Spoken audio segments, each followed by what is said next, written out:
The myth of a great tree binding all life together appears across a multitude of different cultures.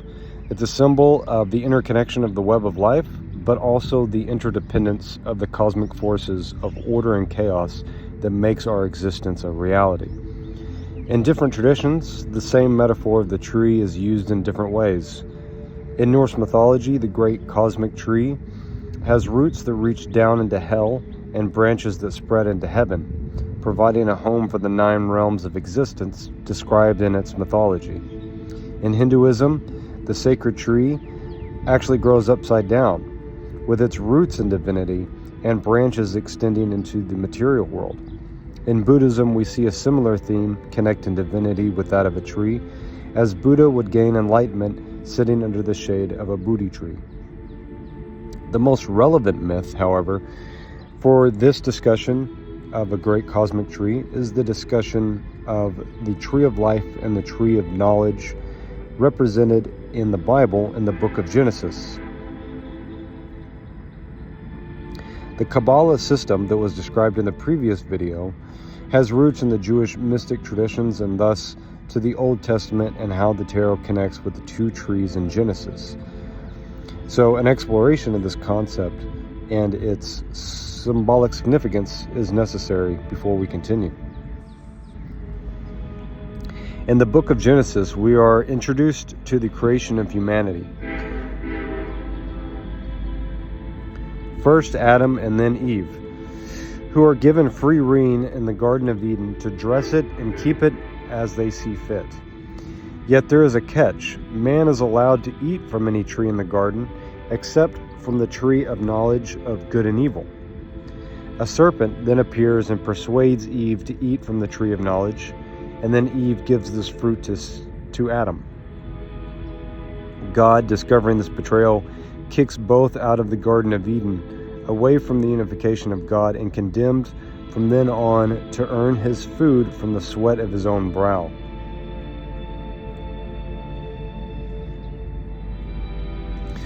So why would God punish man so harshly just for eating some fruit from this wrong tree? It's a good question, and a lot of people debate the meaning of these 2 trees, what it is that their significance is. But I believe that the key to actually understanding what it is that this specific biblical story is talking about lies in the writings of an American writer named Neville Goddard. Neville was a rare writer. He was writing books on the Bible in the 1930s and 1950s on the biblical analysis, but they weren't concerned with the Bible as a historical record, but instead as a metaphor for how consciousness itself works. So Neville argued that God is the imagination itself, that man lives or dies not by the circumstance of his life, but by his identification with imaginal states inside of himself that give rise to those circumstances. In other words, as Neville puts it, there is nothing but God, and God is your own consciousness. So to Neville, the Garden of Eden is your own mind, and the 2 trees described in Genesis are metaphors used to describe 2 modes of operating consciousness. The tree of life symbolizes the correct and awakened use of the imagination, and is to be understood that it is to understand that the imaginal activity you produce inside of yourself will always be reflected outside of you in your everyday reality. While the tree of knowledge of good and evil is the mode of consciousness of judging life by its appearances and living in accordance within that judgment, or in other words, living from a place of reactivity. So to live with an awakened imagination is to know that in order to alter the reality it is that one experiences, it requires that you first move there within your imagination. And to do that requires a pruning of the garden of your mind. Through the environments we grow up in and the people who raise us, we inherit thinking and emotional patterns, limiting beliefs and ideas around what our worth is, what it is that we are capable of actually accomplishing in this world, And those things have to be removed. They have to be uprooted before something new and original can flourish. Everything happens to you because of what you are conscious of being, as Neville Goddard would say. It is through the conscious state of being that we habitually occupy inside of ourselves that gives rise to the lives that we live. Another way to say it is that if a physical fact can become an imaginal fact, then that implies that the opposite is true, that an imaginal act can become a physical fact. This sort of thinking is radically different than the way we are raised to think. Just by the conditions of life in this dense reality, we grow up reacting to the world and what it tells us about who it is that we are, rather than asserting our own power of who it is that we choose to be in this world. We make important life decisions about who we will be or how we will spend the majority of our time on this planet, not based off of what is true in our hearts, but instead because it looks good on a resume. It is the voice in the back of our heads that follows us throughout our entire lives and says it's better to not write that book or make that painting because the job market isn't looking good right now. It is a failure then to understand that imagination is what creates life. That's why it is called the tree of life. Alignment with your true heart desires is the connection you have to God, and it's through this connection that the tree of life appears and one is able to ascend this tree of life. And what had seemed previously impossible by all appearances of looking at the world can now come to pass effortlessly because you're living in alignment with Source or with God. While to eat from the tree of knowledge of good and evil is to live in duality, it is to see oneself as separate from the cosmos. And because of this, your perception to life changes, and we begin to think our efforts is what gains our results, not understanding that the life we live internally is just as important as the actions that we make in this world around us.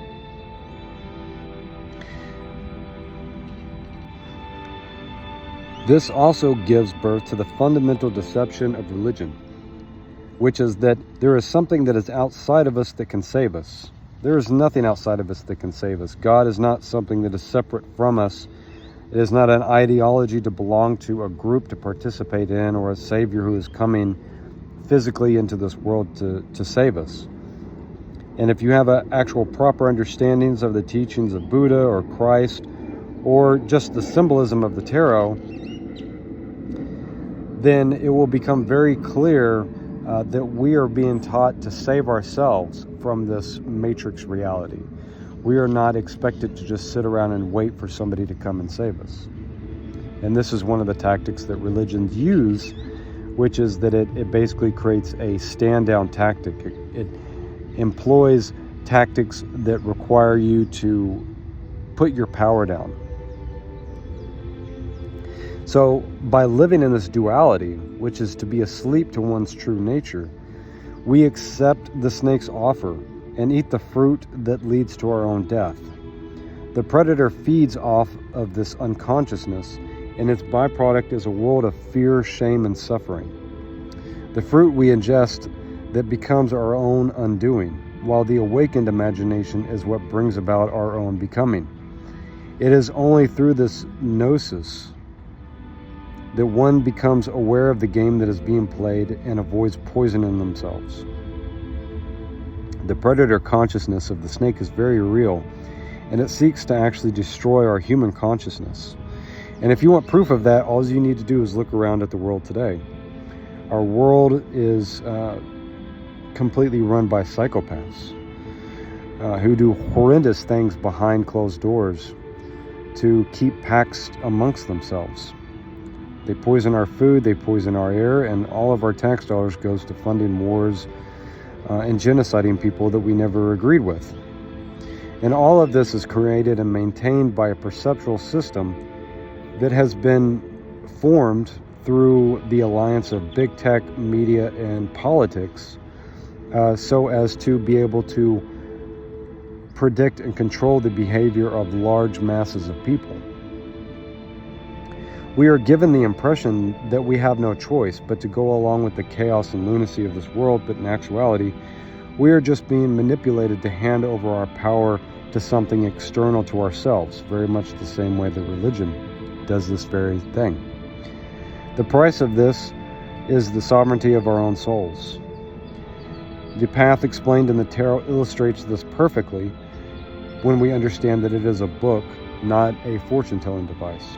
And within this book is the path back to our true selves, as well as our connection to God, not as an ideology to fight over, but as an experience to be lived. Now we have established this foundation for understanding the metaphors of the two trees. And so now what I'm going to do is I'm going to go ahead and I'm going to lay out the Major Arcana cards and show you the actual structure it is that the tarot cards take. Okay? So I just want to clarify before we start that there's multiple different ways it is that one can understand how the tarot and the Kabbalah connect with one another. The most intuitive and the easiest way to understand this, I will give credit to the YouTube channel Tarot by the Tree, which I'll include a link in the description box below. I came across this way of organizing the tarot cards between the Kabbalistic tree of life and Kabbalistic tree of knowledge of good and evil from his channel. And so I'm going to be incorporating that into my explanation. So right now, what it is that you're looking at is you're looking at the overview of what the tree of life and the tree of knowledge of good and evil look like with the tarot cards spread amongst them. Now, as mentioned in the previous video, the full card is the soul card. So it is not included on the tree of life. The justice card is also not a part of it because the justice card is just like justice has a scale that she holds in order to weigh the heart versus that of a feather in Egyptian mythology. In a similar way, we can think of there being a scale that is weighing the tree of life and the tree of the knowledge of good and evil. So each card and its correspondence on the opposite tree will be expressing not a good or evil quality, but more of the concept of an equilibrium between these different forces. So we'll explore the concept more fully by looking at the cards in conjunction with one another. And we'll also go through, and I'll be breaking down what chakra it is that each one of these is connected to as well. So now you can see that once it is that we remove the Justice card and we remove the Fool card from the Tree of Life and the Tree of Knowledge, we can see that the first 10 cards, they line up perfectly on the Tree of Life. And the second cycle, which was the spiritual evolution cycle, that follows up perfectly on the Tree of Knowledge with the Hanged Man at the top and the World at the bottom. So what it is that we're going to do is from each one of these sephiroth, we're going to take both of those cards and we're going to explain them.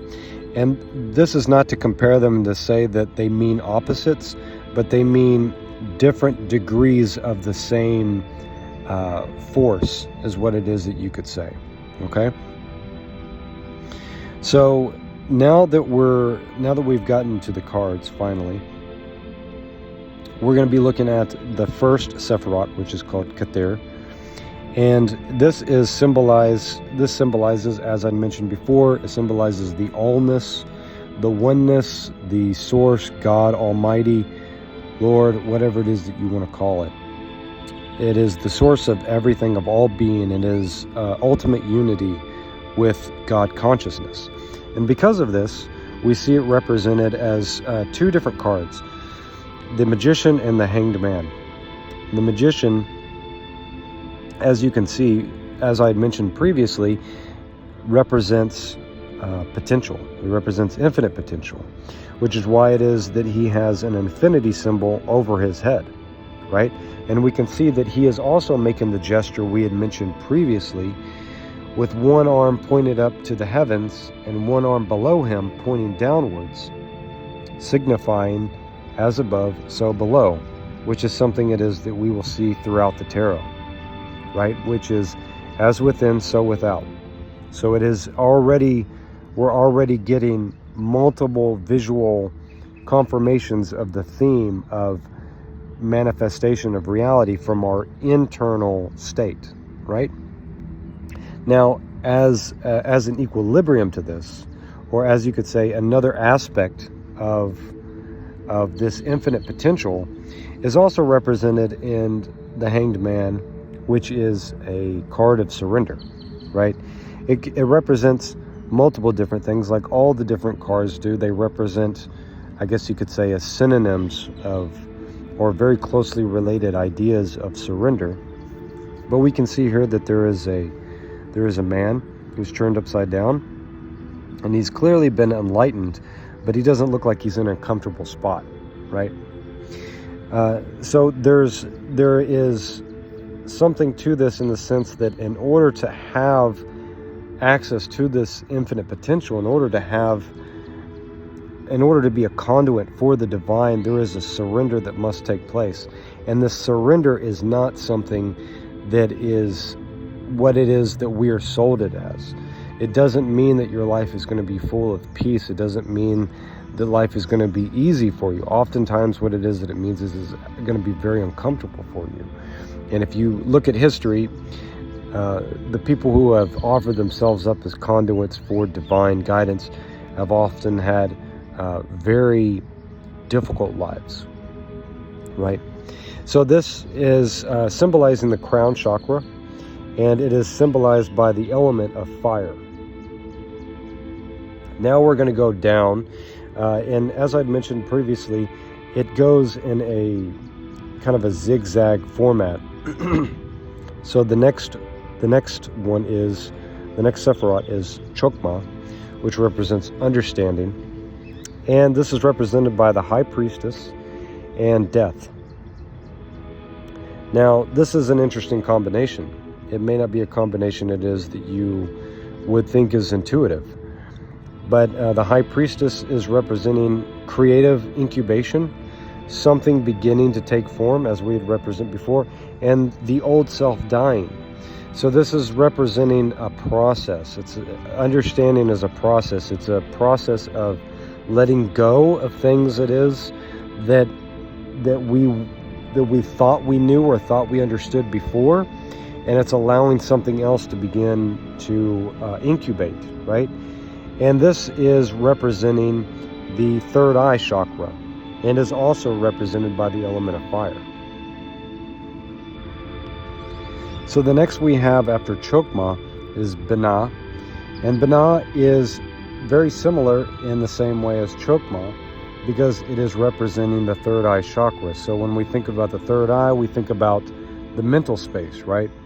Which is what it is that Keter, Chokmah, and Binah represent. They represent the spirit, the mental plane, right? And so from this, we can see that the Empress is here, and we see Temperance is here. And they go very much in accordance with the two previous cards it is that we were looking at a moment ago. We can see that the Empress, she is, for all intents and purposes, she is pregnant in a sense.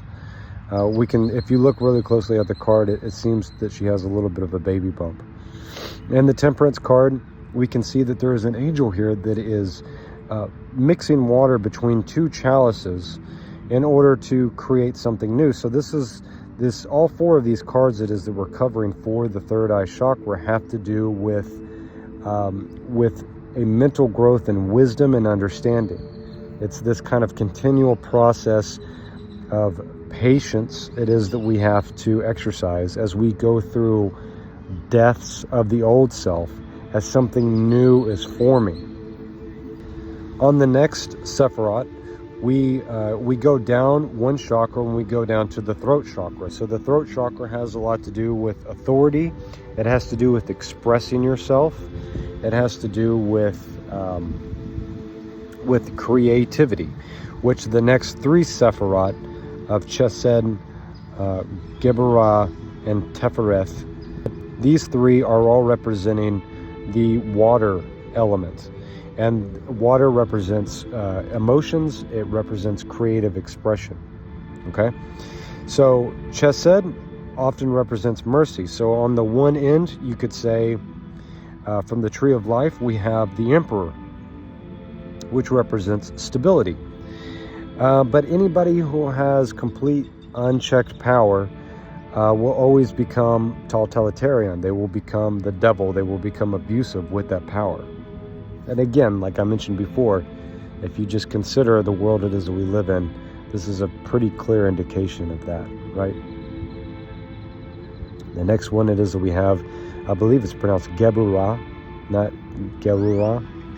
And this represents strength. So it's very similar in that same way. It's connected to the throat chakra. It's on the same level as the previous sephiroth we were looking at. And in a similar way, the Hierophant represents tradition. It represents instruction. It represents learning. While at the same time, the corresponding card from the Tree of Knowledge of Good and Evil is limiting belief, which is represented in the tower, right? So every institution, it has its values that it can give to people, which are valuable, such as with religion, right? Religion has a lot of things to offer to the world, such as Christianity. There's so much truth and value and wisdom in the Bible. Yet at the same time, any institution that you could belong to, whether that's a political institution, a religious institution, or even just a workplace, it will always have a ceiling to it. It will always have a limit to it, because all institutions eventually crumble. They eventually collapse under their own weight. And when we consider that internally, that can look like a limiting belief. It can look like a limiting belief. It is that we are taught about who it is that we are and who it is that we can actually be in this world. So the Tower and the Devil, these cards are not bad cards. They can represent very complex things that we go through in life. So we go down one more chakra, and we go down to the heart chakra, which is, I believe I'm going to probably mispronounce this, sephiroth, which represents beauty. Okay, so the heart chakra represents beauty. Now notice that this middle column, we have basically a straight line from Malkuth to Jasad to sephiroth, and then up to Kathir, which is interesting because it's just a straight shot up. So this is again confirming what it is that we were speaking about before. Symbolically, we have it represented here on the Tree of Life, or the Tree of Knowledge, of the direct connection between the heart and God. What it is that God puts inside of your heart, your true heart desires, is what it is that God wants to express through you. And it's by surrendering to this true heart desire it is that you have inside of you, regardless of what other people are trying to tell you who it is that you are in this world, or what it is that you should or shouldn't be doing. It's through that you discover your destiny. And through your destiny, you find actual beauty in the world, because the world begins to respond to you in a different way. You don't have to fight your way through life so much anymore, because now you're actually going with the flow of life the way it is that it was meant to be. So this is represented by two different cards, which is the Lovers and the Star. And we can think of this as different aspects of the way that you express love. And the Lovers card, because there's multiple people here and an angel, we often think of this card as in receiving love, right? Whether that's from the divine or from another human being. Whereas the Star is more about the self-love it is that you give to yourself, or even the love it is that you give to someone else, and understanding that there is that divine connection between the way it is that I love myself is the way it is that I love other people. And since this has to do with the emotional body, this is again represented by water. So now we go again down to the next chakra, the solar plexus chakra. And we have a different element that this represents, which is air. Okay, so it represents air, and we have two different cards to represent that, and one of that is strength, and that is really represented as the will to act. And then we have the sun, which is the innocent strength of the divine. So this is, the sephiroth is nezek, which is victory. Okay, so we can see this clear connection between these cards and what it is that they represent, because there's a divine sort of victory to these. And it's interesting that you see that strength is not represented by, you know, some masculine figure subduing a giant or a demon or anything like that, but is actually by a woman who's dressed in fairly normal maiden clothing, who is subduing the mouth of a lion, and she has an infinity symbol over her head. And then we look at the other picture and we see a child sitting upon a white horse with the sun behind it, right? So it's interesting that we wouldn't really consider either one of these to be signs of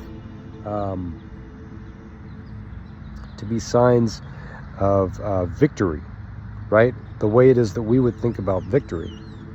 So it's interesting the way it is that these are represented.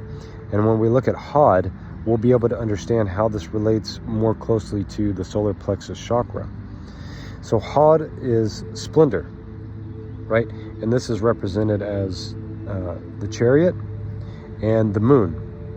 The chariot is representing aligned action, whereas the moon is representing unconscious action. So again, we have this kind of degrees of the same thing.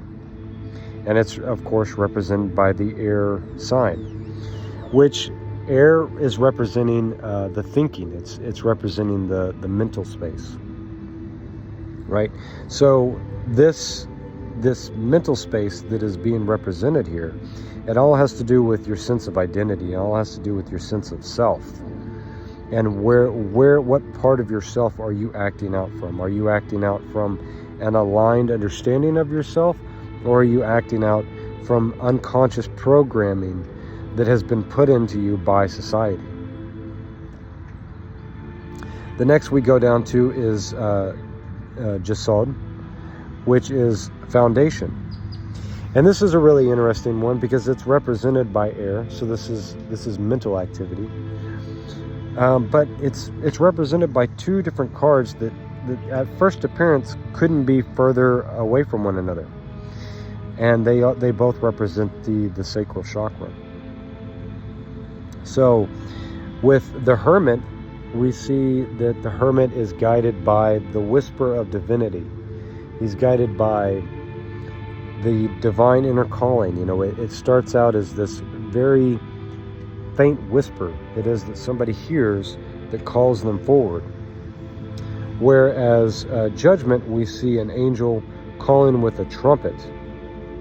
So the way it is to understand this, and this is something it is that I'm borrowing from Tree of Tarot YouTube channel, because I like the way that he explains this, is that whenever we first begin to awaken, it starts as a whisper inside of us, and we think that it has to do with us. We think that it's so personal, that wow, look, the universe is shining its light down on me. I must be so special that I'm having these synchronicities, or I'm having this awakening. But in truth, what is really happening is that there is a trumpet call from the divine, and that humanity is waking up in stages. There are certain people that are meant to wake up, and then there are certain people that are not meant to wake up. And that's what judgment is representing. Then we get down to Malkuth, which is the kingdom. Malkuth is represented by the earth element because it represents the material plane. It represents everything it is that you can see around you. And this has to do with your root chakra, which is directly connected to your sense of safety, right? So once it is that you understand that, the meaning and the significance behind the two cards here make much more sense. In the kingdom, in the material world, we are subject to the laws of the universe. We are subject to, the law of gravity, the law of inertia. We are subject to the laws of karma. Whatever it is that you put out, it's what it is that's coming back to you. There's no way for you to actually get around that. And we can see the World card as kind of another aspect of that. It has to do with the integration of this understanding, the integration of this understanding that is given to you through the tarot gives you a sense of completion, and it also provides protection. As you can see, the female here, she is protected. She is protected, she is guided, and all of the different forces that are represented on the Wheel of Tarot are now here, but they're embodied in a different way. And we'll get into what it is that those represent when we start looking at the cards in more depth in the following videos. So that's what I have for you guys now. For anybody who's watching these videos all the way through, I really appreciate your patience with me getting through this stuff.